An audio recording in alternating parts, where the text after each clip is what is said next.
राजनीति, आंदोलन, किसान, करप्शन, गरीबी, इन सभी मुद्दों पर आवाज उठाएगा अब तक न्यूज इंडिया। सत्ता के आगे जब भी सवाल कमजोर पड़ने लग जाए तो सवाल उठाने पड़ते हैं। बोल के लफ्ज आजाद है तेरे, बोल के सच जिंदा है अब तक। दर्शकों, एक बार फिर स्वागत है आपका अब तक न्यूज पर। मैं जाबिर शाह। दर्शकों, आज हम आपको खबर दिखाएंगे शेतकरियों से जुड़ी हुई खबर। मालेगांव शहर की मुंगसा मार्केट में एक गरीब शेतकरी पर हुआ हमला। गरीब शेतकरी अपने कांदे को लेकर मुंगसा मार्केट में बेचने के लिए आया हुआ था। शेतकरी के कांदे बिक जाने के बाद जब ट्राला खाली करने की शुरुआत की गई तो उसमें कुछ कांदे खराब निकलने शुरू हुए। कांदा व्यापारी खरीदने वाले व्यापारी ने शेतकरी से कहा कि ये कांदा खराब है और इसकी इतनी ज़्यादा कीमत। उसके बाद उसने शेतकरी के साथ आरा रवि की भाषा इस्तेमाल की, जिसको लेकर शेतकरी और व्यापारी के बीच में तू मैं शुरू हो गई।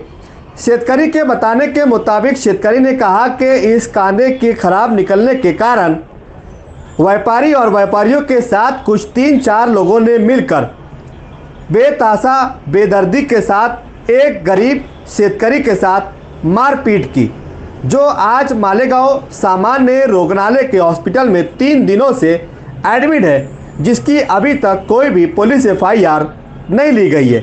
आइए सुनते हैं क्या कहा है उस गरीब शेतकरी ने और क्या है उसका दर्द, क्या है उसके परिवार की आवाज़। तो वहीं हमने मालेगांव कृषि उत्पन्न बाजार समिति के उप सभापति विनोद चव्हाण से भी मुलाकात की। उन्होंने क्या कहा वो भी आपको सुनाते हैं। मी माझा माणूस आता काम करणार नाही तर आम्ही जगाचं कसं काय करायचं? आम्हाला न्याय कसा मिळेल? मग आता तुम्ही आम्हाला न्याय मिळवून द्या। सरकारला माझं एकच आव्हान आहे की तुम्ही आम्हाला न्याय मिळवून द्या।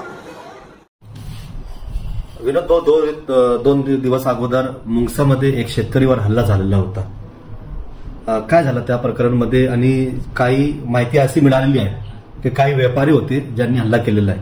मग आपण मार्केट कमिटी उपसभापती म्हणून आणि कमिटीतर्फे काय ऍक्शन घेणार आहे?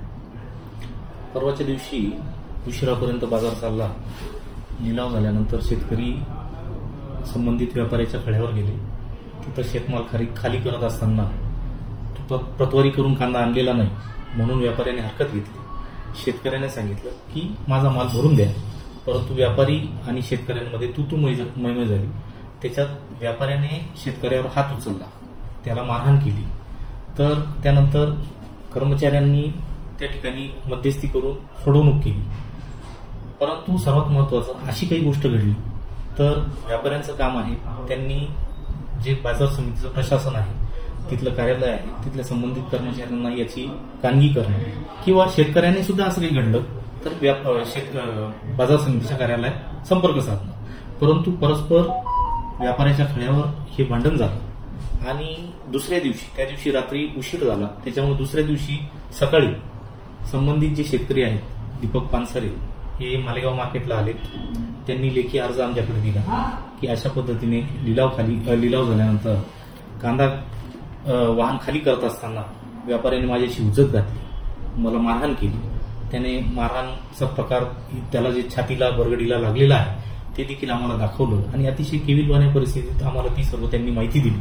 आम्ही देखील त्यांच्याकडून लेखी लिहून घेतलं आणि त्या पद्धतीने त्यांनी गुन्हा देखील दाखल केलेला आहे असं आम्हाला कळलेलं आहे। याच्या अगोदर पण असाच एक प्रकार मुंगसा मार्केटमध्ये घडलेला? बरोबर। मग आता किती वर्षापासून असं चालणार? ते शेतकरीवर हल्ला, शेतकरीच्या जीवावर मोठे व्हायचे आणि शेतकरीवर मारहाण करायचे। हे बघा, बाजार समितीच्या दृष्टीने शेतकरी आमचा दैवत आहे। त्याच्यावर कुठल्याही प्रकारे अन्याय अत्याचार होऊ नये, त्याच्या मालाला योग्य दाम मिळावा, त्याला सर्व सोयीसुविधा उपलब्ध करून द्याव्यात या दृष्टिकोनातून बाजार समिती कटिबद्ध आहे। परंतु या ज्या गोष्टी परस्पर होत आहेत या दृष्टिकोनातून जोपर्यंत आमच्या निदर्शनास कोणी आणून देत नाही तोपर्यंत आम्हाला त्याच्यावर काही उचित कार्यवाही करता येत नाही। आजच्या या घटनेमध्ये पानसरेंनी आमच्याकडे रीतसर अर्ज दिलेला आहे।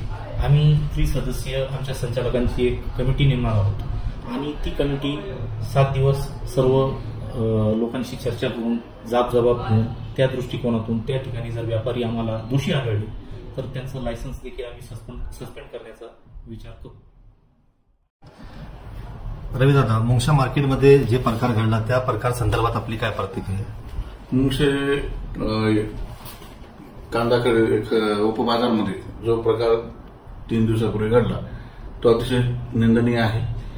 व्यापाऱ्याने शेतकऱ्यावर कुठल्याही प्रकारचा हल्ला न करता त्या ठिकाणी जे आमचं कार्यालय आहे त्या ठिकाणी उचित अशी माहिती द्यायला पाहिजे होती आणि त्या ठिकाणी तो वाद मिटवता आला असता. परंतु 3 ते 4 जणांनी त्या शेतकऱ्याला मारल्यामुळे तो शेतकरी हा कुठल्याही व्यसन केलेला नव्हता. तो वारकरी सांप्रदायिक शेतकरी होता. त्याच्या गळ्यात माळ देखील होती. ती माळ देखील तुटल्याची त्यांनी आम्हाला दाखवली. त्याच्या बरगड्यांना लागलेला मार त्यांनी आम्हाला या ठिकाणी दाखवला. त्यांची जी परिस्थिती बघितली आम्ही. त्याच्यानंतर मग हे सर्व बघितल्यानंतर आम्हाला खरं वाटतंय की व्यापाऱ्यांनी जी भूमिका घेतली ती निश्चितच चुकीची आहे. यापुढे कोणत्याही व्यापाऱ्याने असं कृत्य केल्यानंतर त्यांची गय केली जाणार नाही. कृषी उत्पन्न बाजार समितीच्या माध्यमातून त्यांचं लायसन्स टर्मिनेट करून त्यांना लिलावात कुठल्याही भाग घेता येणार नाही अशा प्रकारची कार्यवाही आम्ही करायचा विचार करत आहोत. सर्व संचालकांना विचारात घेऊन आणि जसं विनोद भाऊंनी सांगितलं की 3 समिती स्थापन करून लवकरच त्याचा अहवाल आपल्याला मिळणार आहे आणि सर्व अहवाल वगैरे प्राप्त झाल्यानंतर उचित अशी कारवाई त्या व्यापाऱ्यांवर केली जाणार आहे. अशी पण माहिती मिळालेली आहे की ज्या व्यापारी आता प्रत्येक वेळा शेतकरीवर हल्ला करतात त्यांना काही राजकीय मोठे नेत्याला पण आशीर्वाद आहे. आता ते उचित बोलणं माझ्यासारख्याने योग्य ठरणार नाही कारण मी बोलणं म्हटलं म्हणजे त्याच्यात राजकारण दिसून येईल. परंतु जे कोणी मोठी व्यक्ती किंवा राजकीय आश्रय त्यांना असेल त्या राजकीय व्यक्तीने देखील या प्रकरणामध्ये कुठलाही हस्तक्षेप करू नये. कारण की संबंधित शेतकरी हा आपल्या मालेगाव तालुक्यातील शेतकरी आहे आणि मालेगाव तालुक्यातील गरीब घराण्यातील शेतकरी आहे आणि शेतकऱ्याला न्याय देणं हे प्रत्येकाचंच काम आहे. म्हणजे त्यांच्यावर बरदास्त असणारा जो राजकीय नेता असेल त्याचं देखील शेतकऱ्यांना न्याय देण्याची भूमिका असली पाहिजे आणि तसं न घेता जर ते या प्रकरणामध्ये हस्तक्षेप करत असतील तर आगामी काळात त्यांचा देखील बुरखा आम्ही फाडल्याशिवाय राहणार नाही. परंतु मी आता या माध्यमातून तुमच्या माध्यमातून सांगू इच्छितो की शेतकऱ्याला जोपर्यंत न्याय मिळवून देत नाही तोपर्यंत मी व्यक्तिशः स्वस्थ बसणार नाही. मी याचा पाठपुरावा करेलच. मग यामागे तुम्ही जसं म्हटलं आता की यामागे देखील काही प्रकार घडलेले आहेत. यामागे प्रकार घडलेले होते ते आमच्यापर्यंत आले नव्हते. परंतु संबंधित शेतकरी हा आमच्या मुंगसे कार्यालयामध्ये सायंकाळी 7 ते 8 वाजेपर्यंत बसला, पायरीवर बसला. तो बिचाराने विनवणी केली की मला न्याय पाहिजे आणि त्याच्यानंतर त्याचं संपूर्ण कुटुंब या ठिकाणी आलं. या ठिकाणी आल्यानंतर आम्ही सर्व उपस्थित संचालक सन्माननीय उपसभापती साहेबांना त्यांनी व्यथा मांडली आणि आज जर म्हटलं तर त्या तो शेतकरी सुद्धा काबाड कष्ट करणार होता. आज त्याला दुखापत झाल्यामुळे तो शासकीय दवाखान्यात ऍडमिट आहे आणि आज पेरणीचे दिवस आहेत. पेरणीचे दिवस आहे म्हणजे पुढच्या 6 महिन्यात त्याला जे उत्पन्न येणार आहे त्याची सर्व मशागतपासून पेरणीपासून सर्व गोष्टी आज करायच्या आहेत आणि आज जर तो आंदोलन खेळून बसला तर पुढच्या 6 महिन्यात त्याचं घर कसं चालेल याचा देखील विचार सगळ्यांनी करायला पाहिजे. आणि मग अशा प्रकारचं काम करणारे जर धंदामगे असतील, व्यापारी असतील आणि त्यांचा जर मार्ग दाखवत असेल तर तो अगदी चुकीचा आहे. त्यांचा मार्ग हा आगामी काळात शेतकरी उतरल्याशिवाय राहणार नाही. शेतकऱ्यांच्या जीवावर आपण मोठं व्हायचं आणि त्या शेतकऱ्यालाच मारायचं हे कुठपर्यंत आलं. शेतकरी व्यापारी हा काही स्वतः काही माल पिकवून विकत नाही, तो शेतकऱ्यांचाच माल विकत घेऊन विकत असतो. थोडंफार ट्रॅक्टर भरताना किंवा पिकअप भरताना थोडंफार कांद्याचा वांदा होतोच, परंतु त्याच्यामध्ये सामंजस्याची भूमिकाच घेतली पाहिजे. इथून पुढे कुठल्याही प्रकारची शेतकऱ्याला केलेली मारहाण आम्ही कोणीही खपवून घेणार